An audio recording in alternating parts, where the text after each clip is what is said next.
So I know they always say that life is not unicorns and lollipops, but I have to keep toys around just before I start this serious conversation, because we just can't, because I just have to have toys. I even had toys when I was a teacher, when I was a high school art teacher.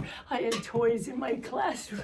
And I was very serious about it. So today I didn't really want to talk about this because now that my George has left the planet, I just see him as everything's perfect and everything's wonderful, and I really don't like to go to the dark side or to his shadow side. But I thought I would share one of the first lessons that, because I know it'll help. I mean, I feel like a lot of people go through this relationship stuff and how to deal with it, how to handle it. So I'm 2.5 years in. We knew each other for a year. We ended up buying a house. I'm in the house. My daughter is my daughter's about 16. She's dating a guy, and a cute guy and George says he cannot enter this house because he's a pizza boy and he doesn't have money, and he's not allowed to enter the door. And I just went, what did you just say? Oh my gosh, are you kidding me?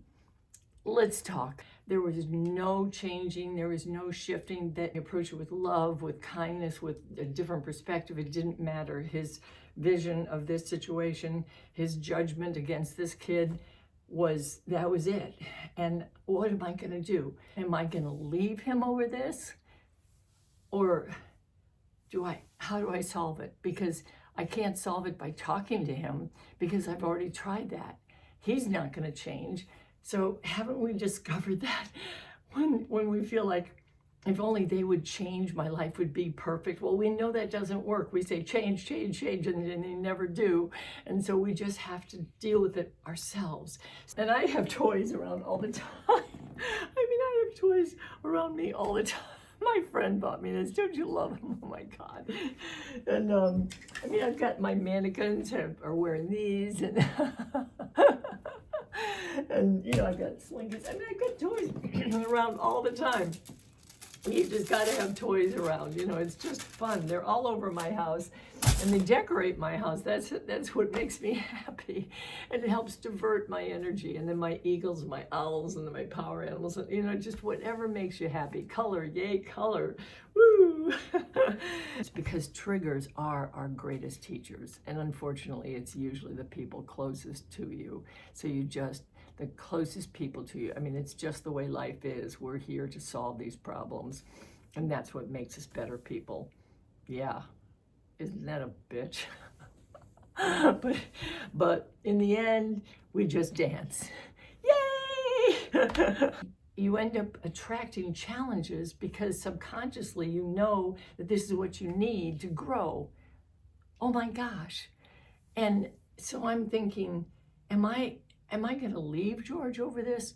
Like, he is my Renaissance man. The attraction, the chemistry was like, I just knew God wanted us to be together. He's a musician, a writer, an artist. We talked about creativity and drawing and music, and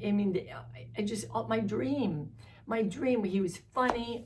I was laughing all the time. We wake up and do this little walking people. I don't even know how to do it. Like people walking. Anyway, we'd talk with accents and be silly. It was just my dream. And then how could this be a part of this dream guy that I'd been with for like almost, a little over 2 years or something like that? So I had to change my attitude towards him.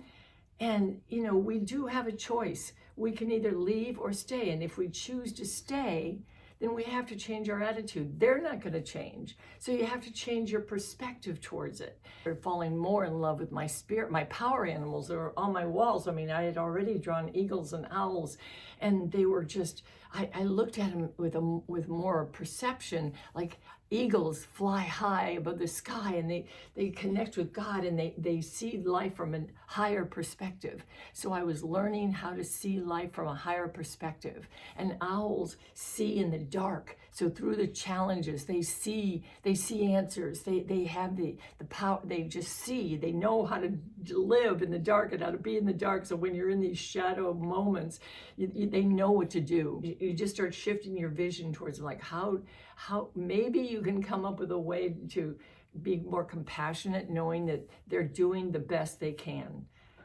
with all that they know in the world at that time from their experiences.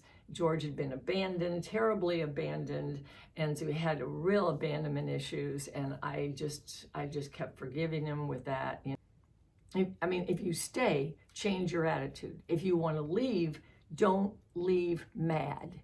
Like if you're going to have a conversation with them, don't have a conversation when you're mad, but don't leave mad, because then you haven't solved it. You're still carrying the problem with you. You might not be around that person, but the anger is still within you. George and I were together 27 years. So I stayed with him 25 more years after that incident. And there's a much more intense story where I got leukemia from the stress, and he got Alzheimer's and all those things. And I'm going to condense that story into a short story at another time.